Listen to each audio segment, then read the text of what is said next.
Hello friends, welcome to my YouTube channel study with S. Friends, English में हम एक नया टॉपिक स्टार्ट करने जा रहे हैं जो है नरेशन। इसे डायरेक्ट और इनडायरेक्ट स्पीच भी कहा जाता है। फ्रेंड्स, नरेशन इसे क्यों कहा जाता है? क्योंकि नरेट का मतलब होता है बताना। नरेट का मीन्स होता है बताना। और डायरेक्ट और इनडायरेक्ट स्पीच इसे इसलिए कहा जाता है क्योंकि हम अपने विचारों को दो तरीके से व्यक्त कर सकते हैं। पहला तरीका है डायरेक्ट तरीका और दूसरा तरीका है इनडायरेक्ट तरीका। बस डायरेक्ट और इनडायरेक्ट में तीन व्यक्ति होते हैं। पहला जो कहने वाला होता है, दूसरा व्यक्ति जो सुनने वाला होता है और तीसरा व्यक्ति जिसके बारे में बातें कर रहे होते हैं। तो तीन व्यक्तियों का जिक्र होता है। तो चलिए इन्हें विस्तार से पढ़ते हैं। फ्रेंड्स, डायरेक्ट और इनडायरेक्ट स्पीच। तो सबसे पहले हम पढ़ेंगे कि डायरेक्ट स्पीच क्या होती है, उसके बाद में हम पढ़ेंगे कि इनडायरेक्ट स्पीच क्या होती है। तो सबसे पहले डायरेक्ट स्पीच की बात करते हैं। Direct speech, direct speech, direct speech की अगर बात करें तो देखिए, अगर स्पीकर कोई सेंटेंस बोलता है, स्पीकर के द्वारा कहे गए जो कथन है उनका ज्यों का त्यों लिख देना या कह देना ही डायरेक्ट स्पीच कहलाता है। तो क्या कहलाता है डायरेक्ट स्पीच? वक्ता, वक्ता मीन्स स्पीकर, स्पीकर यानी कि बोलने वाला, स्पीकर द्वारा कहे गए कथन को, कहे गए कथन को ज्यों का त्यों लिख देना, ज्यों का त्यों लिख देना, ज्यों का त्यों लिख देना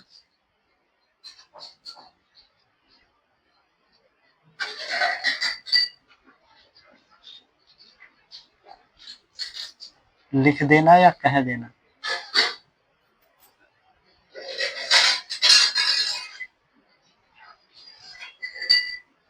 कह देना डायरेक्ट स्पीच कहलाता है। डायरेक्ट स्पीच कहलाता है।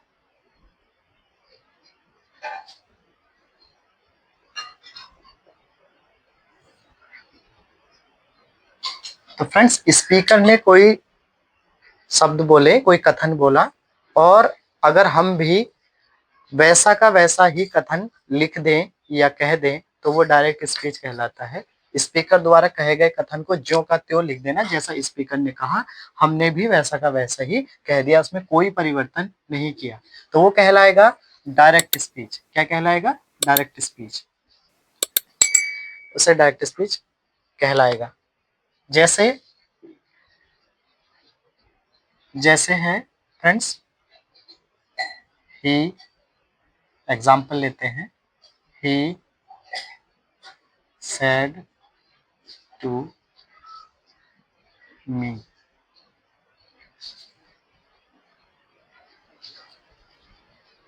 राधा is very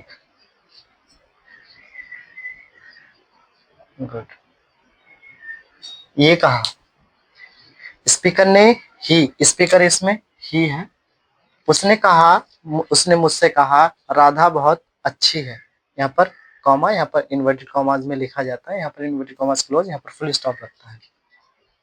तो अगर ये कथन जो स्पीकर द्वारा बोला गया, अगर मैं इसे ऐसा का ऐसा ही लिख दूं, ऐसे ही कॉपी कर दूं, तो वो डायरेक्ट स्पीच कहलाता है।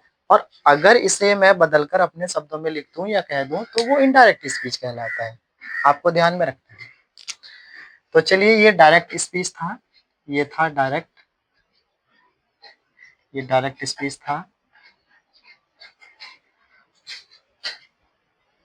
ये जो हमने बनाया ये डायरेक्ट स्पीच था।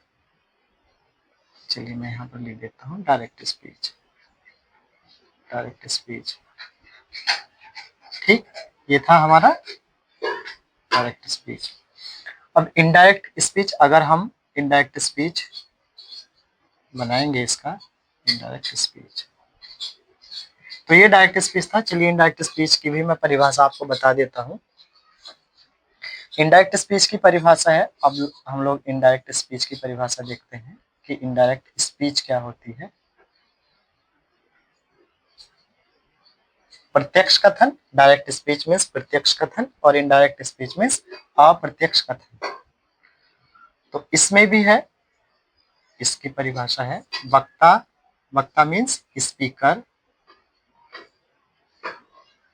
द्वारा कहे गए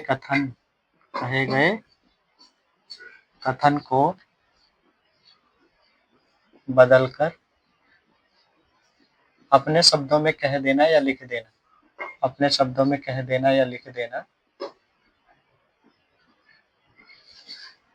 इनडायरेक्ट स्पीच कहलाता है।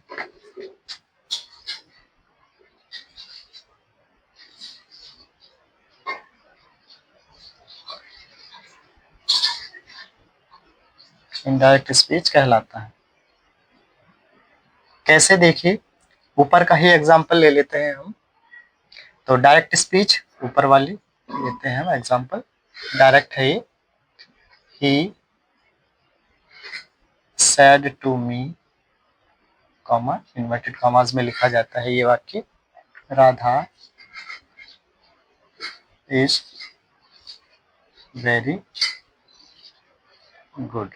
फुल स्टॉप लगाते हैं, यहाँ पर इन्वर्टेड कॉमास क्लोज कर देते हैं।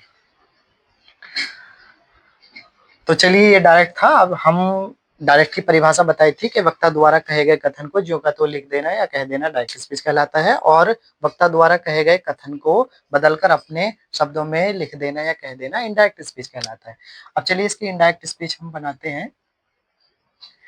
तो इनडायरेक्ट स्पीच हम इसकी बनाते हैं, ये अलग है।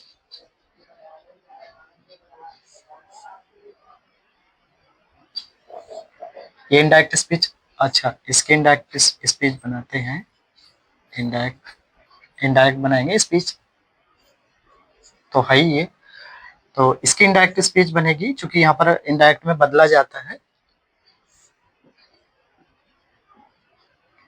He told me, said to को टोल्ड में बदला जाता है, वो ये जो सेड टू को टोल्ड में बदला गया।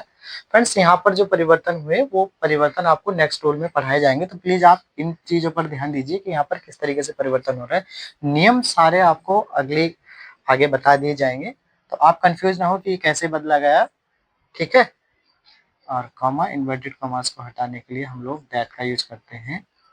राधा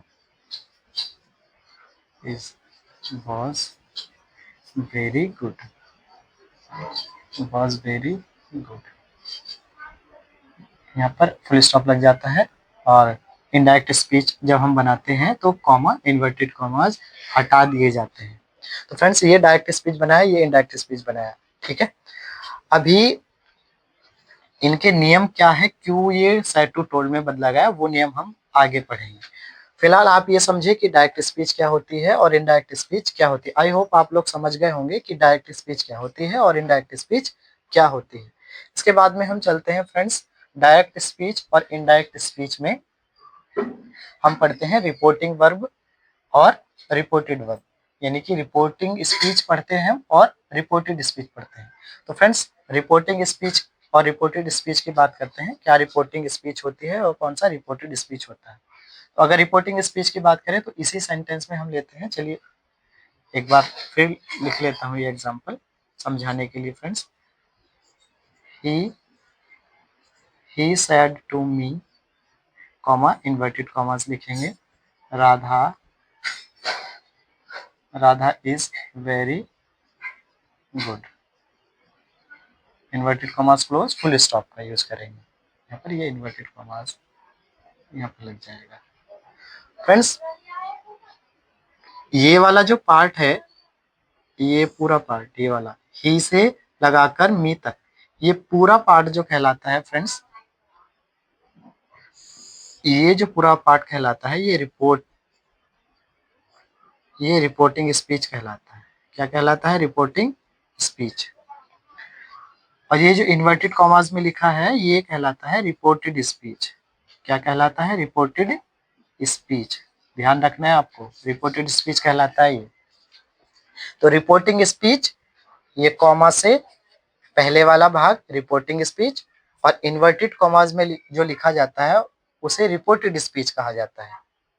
रिपोर्टिंग स्पीच में भी ये जो ही लिखा है, ये फ्रेंड्स यहाँ पर ही लिखा है, ये रिपोर्टिंग स्पीच, क्योंकि ही से मी तक रिपोर्टिंग स्पीच है तो इसमें ही हो गया रिपोर्टिंग स्पीच का सब्जेक्ट। या इसे रिपोर्टिंग वर्ब का सब्जेक्ट भी कह सकते हैं, क्योंकि यहाँ पर ये सैड है, सैड का सब्जेक्ट क्या है, ही, और सैड का ऑब्जेक्ट है मी, तो रिपोर्टिंग वर्ब का सब्जेक्ट भी बोल सकते हैं। तो ही रिपोर्टिंग वर्ब का सब्जेक्ट हुआ, और ही क्या है, यहाँ पर मैंने बताया ही सब्जेक्ट है, और यहाँ पर जो सैड है रिपोर्टिंग वर्ब। क्या है ये, रिपोर्टिंग वर्ब, ये वर्ब है, रिपोर्टिंग वर्ब, ध्यान रखना यहाँ पर रिपोर्टिंग लिखा है, ये रिपोर्टिंग वर्ब है, और इसमें जो मी है ये है रिपोर्टिंग वर्ब का ऑब्जेक्ट। ही रिपोर्टिंग वर्ब का सब्जेक्ट और मी रिपोर्टिंग वर्ब का ऑब्जेक्ट। तो आई होप आप लोग ये समझ गए होंगे। नेक्स्ट बात करते हैं, ये जो इन्वर्टेड कॉमास में लिखा है इसे रिपोर्टेड स्पीच कहेंगे। जिस प्रकार से रिपोर्टिंग स्पीच में ये सब्जेक्ट है ही, तो यहाँ पर ये हो जाएगा राधा, हो जाएगा सब्जेक्ट, रिपोर्टेड स्पीच का सब्जेक्ट हो जाएगा, और इज यहाँ पर ये वर्ब हो जाएगी, और यहाँ पर जो है यहाँ पर वेरी गुड जो है ये यहाँ पर एडवर्ब दी है और एडजेक्टिव दी है। ये सिंपल सेंटेंस है, तो यहाँ पर एडजेक्टिव है, एडवर्ब है, और यहाँ पर इज के बाद में जो होगा ये ऑब्जेक्ट, यहाँ पर ऑब्जेक्ट भी आता है। तो ध्यान में रखना कि ये मैंने बता दिया कि ये जो वेरी है यहाँ पर एडवर्ब है, और ये गुड जो है यहाँ पर एडजेक्टिव है। तो ध्यान में रखना यहाँ पर सब्जेक्ट है, यहाँ पर वर्ब है, और यहाँ पर एडवर्ब एडजेक्टिव है जो कि किसका, ऑब्जेक्ट का कार्य करती है, ध्यान में रखना है। तो आई होप आप समझ गए होंगे कि रिपोर्टिंग वर्ब क्या होती है और रिपोर्टेड वर्ब क्या होती है। ठीक है, रिपोर्टिंग वर्ब हमने पढ़ा और रिपोर्टेड स्पीच हमने पढ़ा।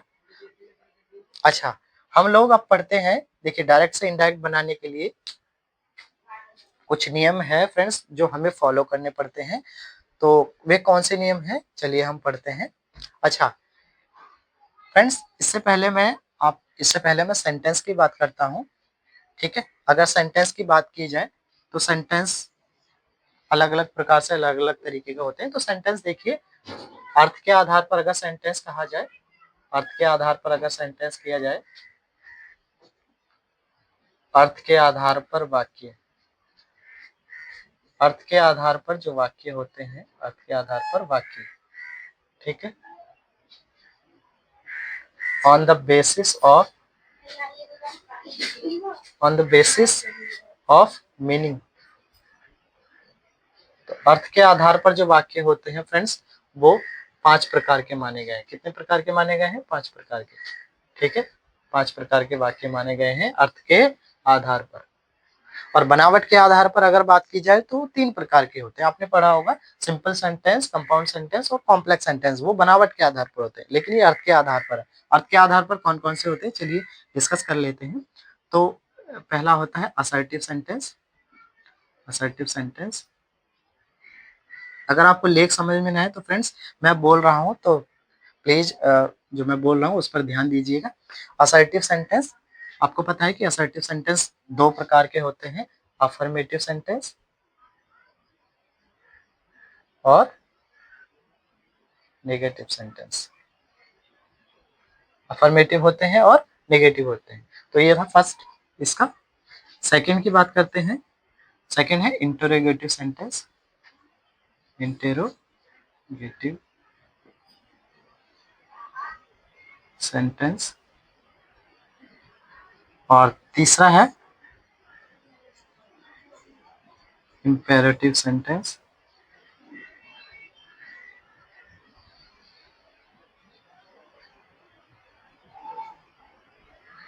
चौथा है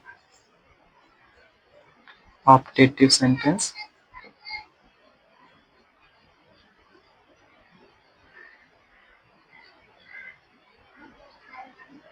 और पांचवा है एक्सक्लेमेटरी सेंटेंस।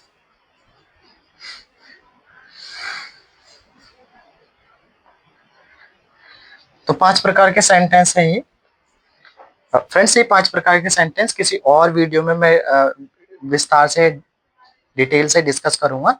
फिलहाल आप ये देखिए, मैं थोड़ा बता देता हूँ इसके बारे में। असर्टिव सेंटेंस स्वीकारात्मक वाक्य हाँ या ना में इनका जवाब आता है। इंटरोगेटिव सेंटेंस ये प्रश्न पूछने का कार्य करते हैं, प्रश्नवाचक वाक्य होते हैं। इम्पेरेटिव सेंटेंस ये आदेशात्मक वाक्य, आदेश देने वाले, प्रार्थना करने वाले वाक्य होते हैं। और ऑपरेटिव सेंटेंस ये इच्छा सूचक वाक्य होते हैं, इनसे प्रार्थना की जाती है, प्रार्थना वाले वाक्य होते हैं। और एक्सक्लेमेटरी सेंटेंस जो होते हैं, विस्मयदिबोधक वाक्य कहा जाता है जिन्हें, तो ये किस लिए प्रयोग होते हैं? ये जो हृदय की जो सडन फीलिंग है उसे प्रकट करने के लिए कहा जाता है, इनका प्रयोग किया जाता है। तो चलिए सबसे पहले डायरेक्ट से इनडायरेक्ट बनाएंगे हम, वो बनाएंगे असर्टिव सेंटेंस की। तो चलिए स्टार्ट करते हैं असर्टिव सेंटेंस की, डायरेक्ट से इनडायरेक्ट बनाएंगे हम लोग। तो पहला है असर्टिव सेंटेंस, ठीक है। असर्टिव सेंटेंस की डायरेक्ट से इनडायरेक्ट बनाएंगे हम यहाँ पर, assertive sentence.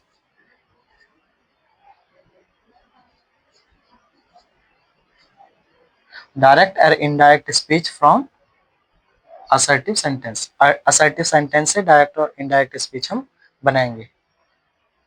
Assertive sentence, assertive sentence की हम बनाएंगे। चलिए तो इसके लिए हमें कुछ रूल्स का फॉलो करना पड़ता है, तो कुछ रूल हैं वो हम देखते हैं कौन कौन से रूल हैं। तो चलिए सबसे पहले रूल फर्स्ट की बात करते हैं हम लोग। रूल फर्स्ट की बात करते हैं। तो रूल फर्स्ट कहता है हमारा, यदि रिपोर्टिंग वर्ब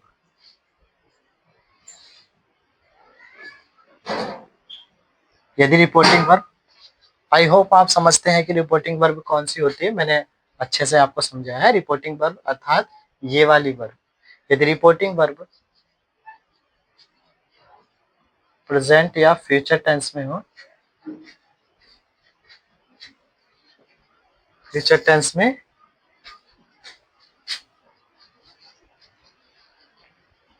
यदि रिपोर्टिंग वर्ब प्रेजेंट या फ्यूचर टेंस में हो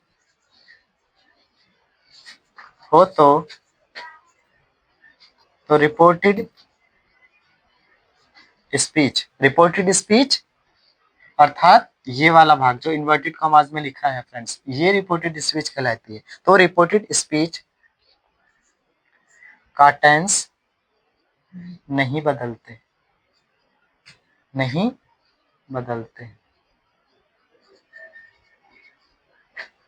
क्या है नियम? यदि रिपोर्टिंग वर्ब यानी कि ये वाली रिपोर्टिंग वर्ब प्रेजेंट टेंस में या फ्यूचर टेंस में, किसमें?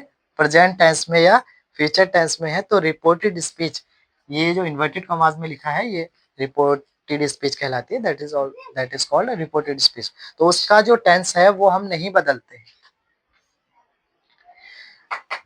चलिए एग्जाम्पल के माध्यम से हम लोग समझते हैं। एग्जाम्पल लिखेंगे फ्रेंड्स, देखिए कैसे। अच्छा एक बात और,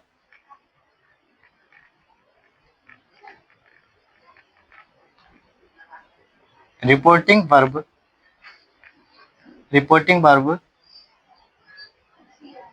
से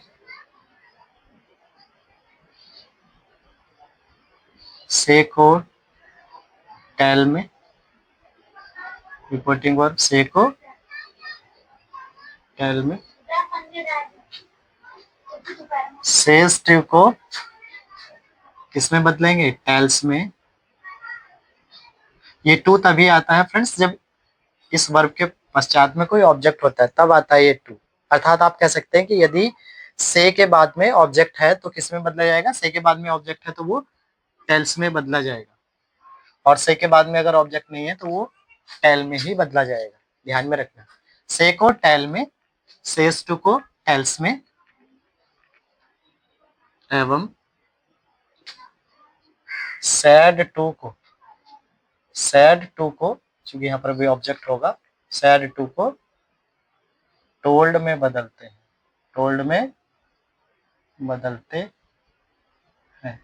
फ्रेंड्स आप ये मत सोचना कि सर आपने यहाँ पर सैड टू लिखा है। सैड टू तो पास्ट में आता है, लेकिन सैड टू प्रेजेंट टेंस में भी आता है फ्रेंड्स। प्रेजेंट परफेक्ट टेंस में सैड टू आता है, इसलिए यहाँ पर टोल्ड लिखा गया। तो सैड टू को टोल्ड में बदलेंगे, सेज टू को टेल्स में, और से को टेल में बदलेंगे। कैसे बदलेंगे, चलिए एग्जाम्पल के माध्यम से हम समझते हैं। तो एग्जाम्पल देखते हैं इसका।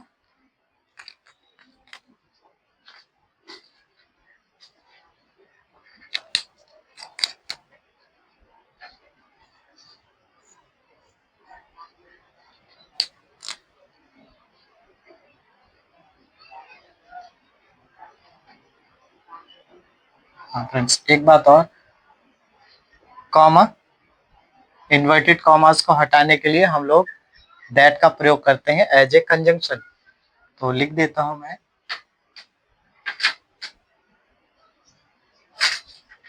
कॉमा तथा इन्वर्टेड कॉमास कॉमास को हटाने के लिए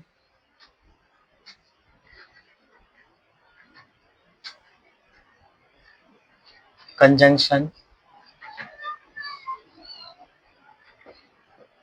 दैट का use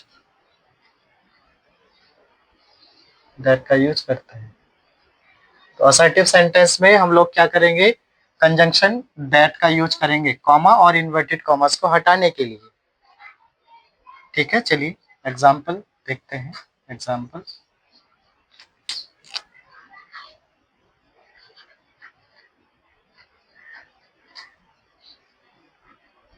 he says to me, Ram will buy a car, full stop, inverted commas close। चलिए इसे बनाते हैं इनडायरेक्ट में। ये डायरेक्ट था और ये इनडायरेक्ट। तो कैसे बनेगा, he says to आया है तो इसे किस में बदलेंगे हम, टेल्स में। Tells me, comma, inverted commas को हटाने के लिए दैट का यूज करेंगे as a conjunction. Ram will buy a car. Friends, says to को हमने टेल्स में बदला, मी ऐसा कैसे कंजंक्शन में दैट किया, और ये वाला जो सेंटेंस था, ये वाला जो टेंस था, Ram will buy a car, ये बदला नहीं जाएगा। क्यों नहीं बदला जाएगा, क्योंकि हमारी जो रिपोर्टिंग वर्ब है, ये रिपोर्टिंग वर्ब, ये हमारी प्रेजेंट टेंस में है। और नियम, हमारा फर्स्ट रूल यही कहता है कि यदि हमारी रिपोर्टिंग वर्ब प्रेजेंट टेंस में हो या प्रेजेंट टेंस में हो या फ्यूचर टेंस में हो, तो रिपोर्टेड स्पीच का जो टेंस है वो हम नहीं बदलते। तो इसलिए यहाँ पर ये बदला नहीं गया, Ram will buy a car ऐसा का ऐसा ही कॉपी हुआ, क्योंकि रिपोर्टिंग वर्ब हमारी प्रेजेंट टेंस में है। नेक्स्ट सेंटेंस लेते हैं दूसरा।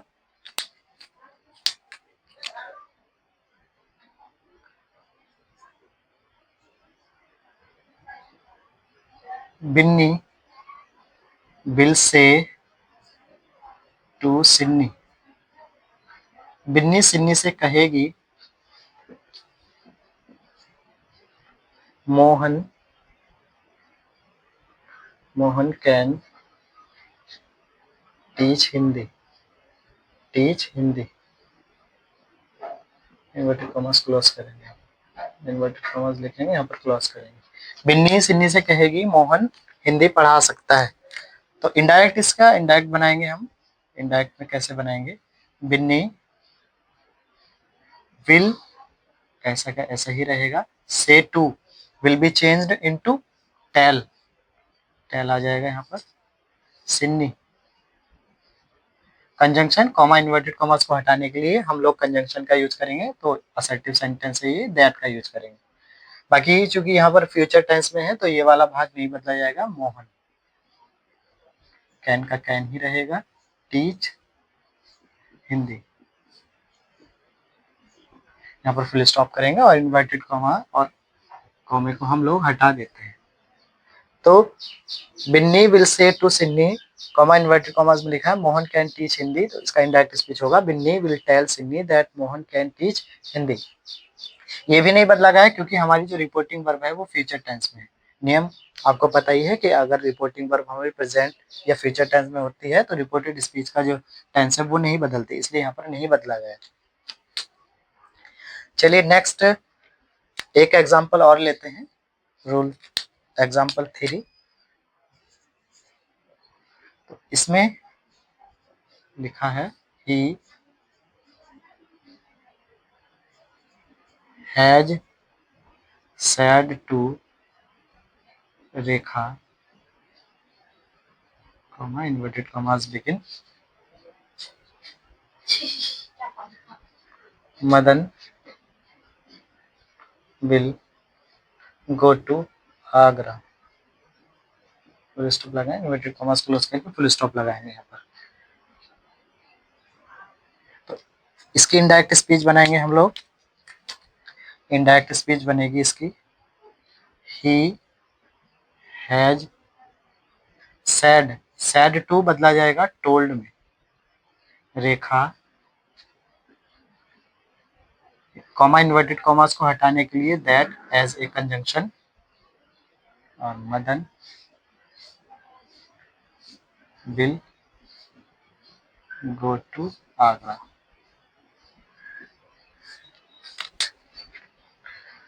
तो इसकी इनडायरेक्ट स्पीच बनी he has said to Rekha Madan will go to Agra, उसने रेखा से कहा है मदन आगरा जाएगा। इनडायरेक्ट स्पीच बनेगी he has told, said to was changed into told. क्यों? ऑलरेडी आपको बताया जा चुका है कि सेड टू को टोल्ड में बदलाएगा, इसलिए यहाँ पर टोल्ड लिया। और रिपोर्टेड स्पीच का जो हमारा वाक्य है, ये वाला वाक्य, ये टेंस भी हमारा नहीं बदला गया है, क्योंकि हमारी जो रिपोर्टिंग वर्ब है, ये रिपोर्टिंग वर्ब ये प्रेजेंट टेंस में है। प्रेजेंट टेंस में कैसे? क्योंकि इसके साथ में आया है हैज, इसके साथ में आया है हैज, प्रेजेंट परफेक्ट टेंस का वाक्य। आप लोग कंफ्यूज मत होइए, यहाँ पर सैड को देखकर आप लोग कंफ्यूज मत होइए कि वाक्य पास्ट में है। पास्ट में नहीं है, वाक्य प्रेजेंट में ही है, प्रेजेंट परफेक्ट टेंस का वाक्य है। तो प्रेजेंट के किसी भी टेंस में हो सकता है, चारों में से, और फ्यूचर के चारों भाग में से किसी में भी हो सकता है, डजंट मैटर, ये वाला पार्ट नहीं बदला जाएगा। चलिए नेक्स्ट रूल पर मूव करते हैं। नेक्स्ट रूल पर मूव करते हैं, रूल नंबर 2। रूल 2 की अगर बात करें तो रूल 2 कहता है हमारा, यदि रिपोर्टिंग वर्ब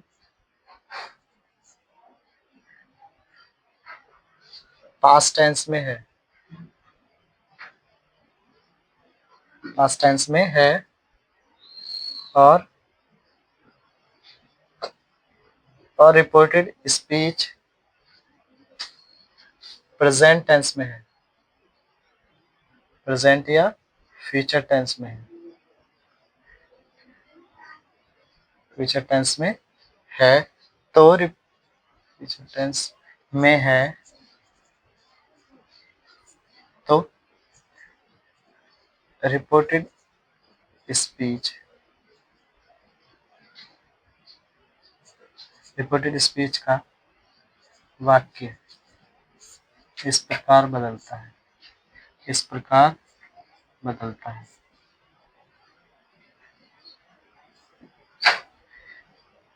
बदलता है, ध्यान रखिएगा। पहले हमने क्या पढ़ा था कि रिपोर्टिंग वर्ब पास्ट टेंस में है, ध्यान में रखना, रिपोर्टिंग वर्ब पास्ट टेंस में है, रिपोर्टिंग वर्ब पास्ट टेंस में होगी, और रिपोर्टेड स्पीच प्रेजेंट या फ्यूचर टेंस में होगी, तो ये बदले जाएंगे। क्योंकि मैंने ऑलरेडी आपको बताया है कि यदि रिपोर्टिंग वर्ब प्रेजेंट या फ्यूचर में है तो ये नहीं बदली जाती, लेकिन ये पास्ट में है तो बदली जाएगी। चलिए देखते हैं कैसे। तो इस प्रकार बदली जाएगी, किस प्रकार बदली जाएगी, तो चलिए देखते हैं। ये मैं रिमूव कर रहा हूँ।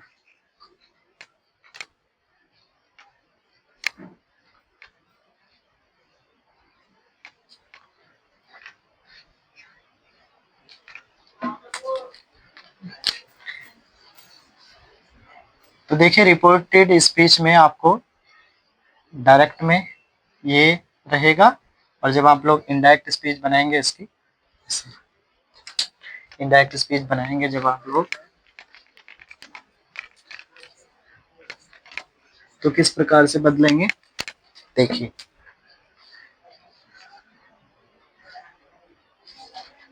ये डायरेक्ट में होगा, और इनडायरेक्ट में आप इस तरीके से चेंज करेंगे। इनडायरेक्ट में किस तरीके से चेंज करेंगे हम, देखिए अगर आपको वर्ब की फर्स्ट फॉर्म मिलती है या वर्ब की फर्स्ट फॉर्म में एस या ईएस मिलता है, तो ये आपका जो बदला जाएगा वो बदला जाएगा वर्ब की सेकंड फॉर्म में। वर्ब की फर्स्ट फॉर्म या वर्ब की फर्स्ट फॉर्म में एस या ईएस का मतलब है present indefinite, present indefinite, present indefinite tense. और वर्ब के सेकंड फॉर्म का मतलब है past indefinite, past indefinite, past indefinite tense. Present indefinite tense में अगर नेगेटिव और इंटरोगेटिव की बात करें तो यहाँ पर डू आता है या डज आता है। और पास्ट इंडेफिनिट की अगर बात करें तो पास्ट इंडेफिनिट में आता है डिड। तो ध्यान में रखना है डू या डज को आप किस में बदलेंगे, डिड में। नेक्स्ट दूसरा बात करते हैं इज आर एम। अगर आपको मिलेगा helping verb, is are am किसकी हेल्पिंग वर्ब है, प्रेजेंट कंटिन्यूअस टेंस की, प्रेजेंट कंटिन्यूअस टेंस की। तो ये बदला जाएगा पास्ट कंटिन्यूअस में। पास्ट कंटिन्यूअस की जो हेल्पिंग वर्ब होती है वॉज होती है या वर होती है, किसकी होती है, पास्ट कंटिन्यूअस की, कंटिन्यूअस। नेक्स्ट तीसरा बात करते हैं हम लोग, अगर आपको डायरेक्ट स्पीच में हैज मिलता है या हैव मिलता है तो ये किस में बदला जाएगा, ये हैड में बदला जाएगा, हैड में बदला जाएगा। और इन सभी के साथ में, इन दोनों के साथ में V3 का यूज होता है। अब आपको पता है कि हैज हैव किस में आता है, प्रेजेंट परफेक्ट टेंस में,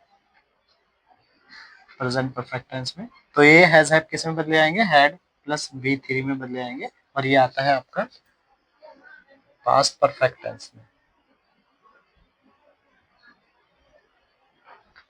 नेक्स्ट है फोर्थ, हैज बीन और हैव बीन। ये आता है आपका प्रेजेंट परफेक्ट कंटिन्यूअस टेंस में।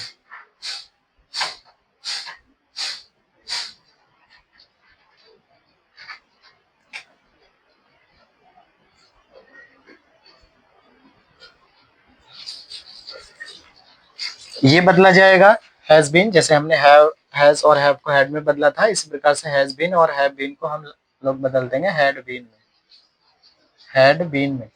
अर्थात कौन से टेंस में, present perfect tense will be changed into past perfect tense and present perfect continuous tense will be changed into past perfect continuous tense, past perfect continuous। Next बात करते हैं fifth की, विल को हम बदलेंगे अब। अच्छा, पास्ट में आ जाते हैं हम। वर्ब की सेकंड फॉर्म अगर आपको डायरेक्ट में मिलेगी तो आप किस में बदलेंगे, वर्ब की सेकंड फॉर्म मतलब पास्ट इंडेफिनिट, आपने पढ़ा होगा पास्ट इंडेफिनिट। तो पास्ट इंडेफिनिट को हम लोग बदलते हैं पास्ट परफेक्ट में। Past perfect means had plus V3, verb की third form. V3 means third form of the verb. ये किस में आती है, पास्ट परफेक्ट टेंस में, पास्ट परफेक्ट टेंस, ध्यान में रखना है। नेक्स्ट पास्ट इंडेफिनिट में ही फ्रेंड्स डिड प्लस वर्ब की फर्स्ट फॉर्म का यूज भी होता है नेगेटिव और इंटरगेटिव वाक्य में। तो ये भी बदले जाएंगे किसमें, ये किसमें बदले जाएंगे, हैड प्लस V3 में। ये किसका है, ये पास्ट परफेक्ट टेंस का है। नेक्स्ट है वॉज या वर। वॉज या वर किसकी हेल्पिंग वर्ब है, पास्ट कंटिन्यूअस टेंस की। तो यहाँ पर पास्ट कंटिन्यूअस, पास्ट कंटिन्यूअस आ जाएगा। और वॉज वर्ड जो चेंज होते हैं वो होते हैं हैड बीन में, हैड बीन ऑब्वियस सी बात है, वर्ब के फर्स्ट फॉर्म में आईएनजी यहाँ पर मिलता है, हैड बीन में भी आईएनजी मिलता है, तो ये हैड बीन में चेंज हो जाएंगे। और पास्ट कंटिन्यूअस इसमें बदले जाएंगे पास्ट परफेक्ट कॉन्टिन्यूस में, पास्ट परफेक्ट कॉन्टिन्यूअस में।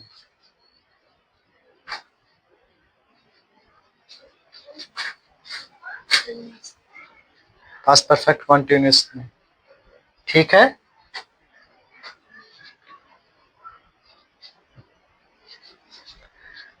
नेक्स्ट हम बात करते हैं 7th, फ्यूचर की बात करते हैं। विल आएगा या शैल आएगा इसमें, तो विल को हम बदलेंगे वुड में और शैल को बदलेंगे हम शुड में। ध्यान रखना है, विल को वुड में, शैल को शुड में। इसी प्रकार से मॉडल्स वर्ब की बात करें तो यहाँ पर ही देख लेते हैं, चलो यहीं लिख देता हूँ। कैन, कैन को बदला जाएगा कुड में, और मे को बदला जाएगा माइट में, मे को बदला जाएगा माइट में। फ्रेंड्स एक बात आपको ध्यान में रखनी है कि विल को वुड में, शैल को शुड में, कैन को कुड में और मे को माइट में तो बदला जाएगा। और यदि डायरेक्ट स्पीच में यही आ जाए तो तब क्या करेंगे, अगर यही आपको मिल जाता है, जैसे वुड आपको मिला, शुड आपको मिला, कुड आपको मिला, माइट आपको मिला, तो आप इन्हें इसमें नहीं बदलेंगे, ये सेम रहते हैं, ये नहीं बदले जाते। वुड आया है तो वुड का वुड ही रहेगा, शुड आया है शुड का शुड, कुड आया है तो कुड ही रहेगा, माइट आया है तो माइट ही रहेगा। तो ये परिवर्तन आपको करने हैं। तो चलिए नेक्स्ट हम और बात करते हैं किस तरीके से हम डायरेक्ट और इनडायरेक्ट स्पीच में इन्हें कन्वर्ट करते हैं, चलिए देखते हैं।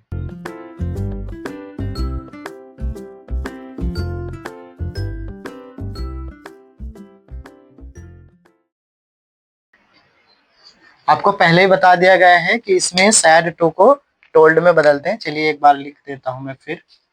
सैड टू आएगा तो सैड टू को किस में बदलेंगे हम, टोल्ड में बदलेंगे, ध्यान में रखना है आपको। और कंजंक्शन दैट ही रहेगा, कंजंक्शन दैट ही रहेगा।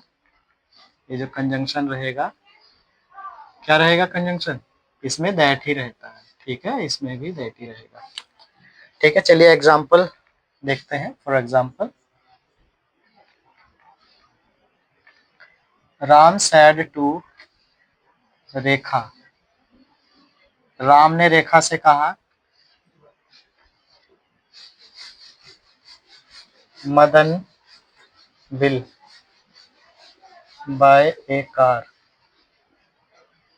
तो इसे हम लोग चेंज करेंगे। अभी हमने पढ़ा है कि विल आया है तो विल को किस में चेंज करते हैं, हम वुड में चेंज करते हैं।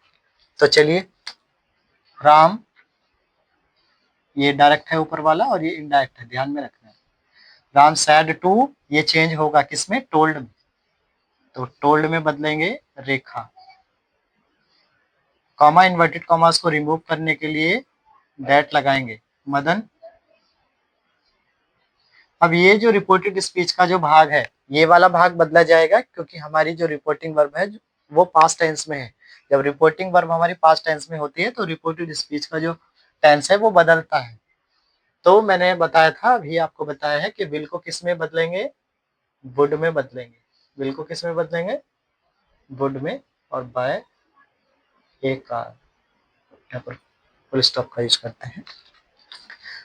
तो ये था इसका इनडायरेक्ट। एक एग्जांपल और लेते हैं, चलिए नेक्स्ट एग्जांपल लेते हैं। एग्जांपल सेकंड लेते हैं हम। Meena sad, comma inverted commas में लिखेंगे, राधा टीचर्स हिंदी, राधा हिंदी पढ़ाती है। मीना ने कहा राधा हिंदी पढ़ाती है। तो ये डायरेक्ट है और ये इनडायरेक्ट इसका हम इस तरीके से बनाएंगे, इनडायरेक्ट बनाएंगे। इनडायरेक्ट है ये इसका, मीना, सैड का सैड ही रहेगा क्योंकि ऑब्जेक्ट नहीं है इसके बाद। अगर ऑब्जेक्ट होता, अर्थात टू भी होता तो सैड टू को टोल्ड में बदलते हैं, या कभी कभी टू छिप भी जाता है तो भी इसे टोल्ड में बदलते हैं, ध्यान रखना। तो यहाँ पर ऑब्जेक्ट नहीं है मीना के बाद में, यानी कि यहाँ पर वर्ब का ऑब्जेक्ट नहीं है, तो इसे सैड का सैड ही रहेगा। और कंजंक्शन हमारा आ जाएगा दैट, कंजंक्शन दैट आ जाएगा। राधा प्रेजेंट इंडेफिनिट में है, टीचस टीचस प्रेजेंट इंडेफिनिट में है, और प्रेजेंट इंडेफिनिट को पास्ट इंडेफिनिट में बदलते हैं। मैंने बताया था कि वर्ब की फर्स्ट फॉर्म मिले या वर्ब की फर्स्ट फॉर्म में ऐसे एस मिले तो वर्ब की सेकंड फॉर्म में बदलते हैं। तो टीचर्स की जो सेकंड फॉर्म होती है, वो टीच की सेकंड फॉर्म होती है, वो टॉट होती है। क्या होती है? Taught. Taught Hindi, full stop लगा देंगे। तो ये इनडायरेक्ट हुआ इसका। नेक्स्ट एग्जांपल लेते हैं, एग्जांपल 30।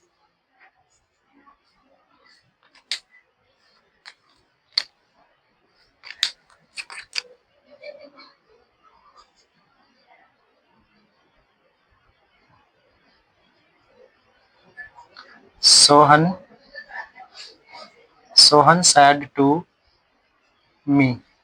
सोहन ने मुझसे कहा अंकित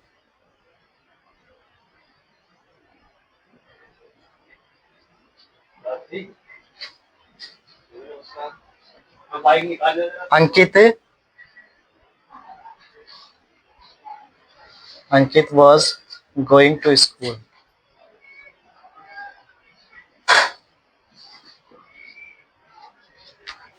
चलिए इंडायरेक्ट बनाते हैं इसका। सोहन इंडायरेक्ट है ये इसका। सोहन सैड टू टोल्ड में बदलेंगे, मी ऐसे ही आएगा, कंजंक्शन हम दैट लगाएंगे। अंकित वॉज आया है, फ्रेंड्स वॉज आया है, पास्ट कंटिन्यूअस टेंस का वाक्य है। तो वॉज मैंने बताया था, वॉज या वर्ब को किस में बदलते हैं? हैड बीन में। तो यहाँ पर हैड बीन में बदलेंगे, हैड बीन। और गोइंग टू स्कूल, इस तरीके से ये चेंज हो जाएगा, ध्यान में रखना है आपको। नेक्स्ट 4th एग्जांपल है,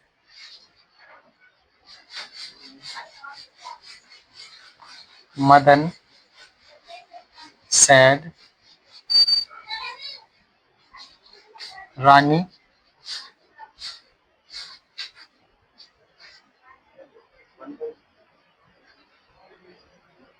बाउट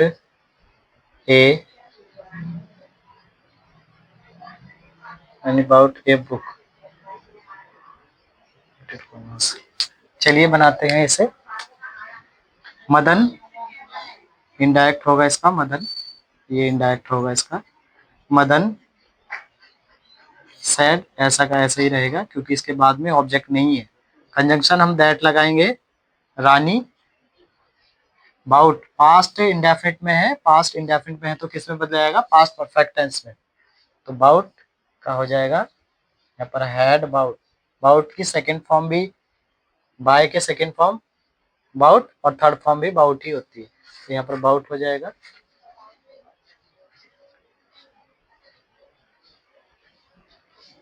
बाउट ए बुक।